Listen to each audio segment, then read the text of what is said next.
Hello, praise the lord. I'm Sharon. ప్రార్థన మనకు ఆధ్యాత్మిక దృష్టిని ఇస్తుంది. ప్రార్థన గర్వాన్ని తొలగించి వినయాన్ని నేర్పుతుంది. ప్రార్థన అయోమయంలో ఉన్న మన జీవితంలో స్పష్టతనిస్తుంది. ప్రతి నిర్ణయంలో దేవుని జ్ఞానాన్ని మనకు అనుగ్రహిస్తుంది. మన విశ్వాసాన్ని పెంపొందించి భయాన్ని తొలగించి బంధకాలను ఛేదిస్తుంది, విమోచన కలిగిస్తుంది.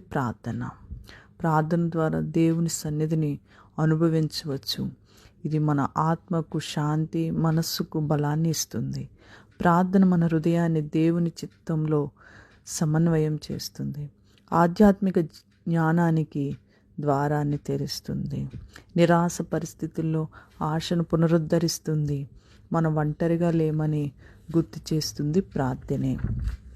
మన జీవితంలో ఉన్న ప్రతి అసాధ్యాలను సుసాధ్యాలుగా చేసేది ప్రార్థనే.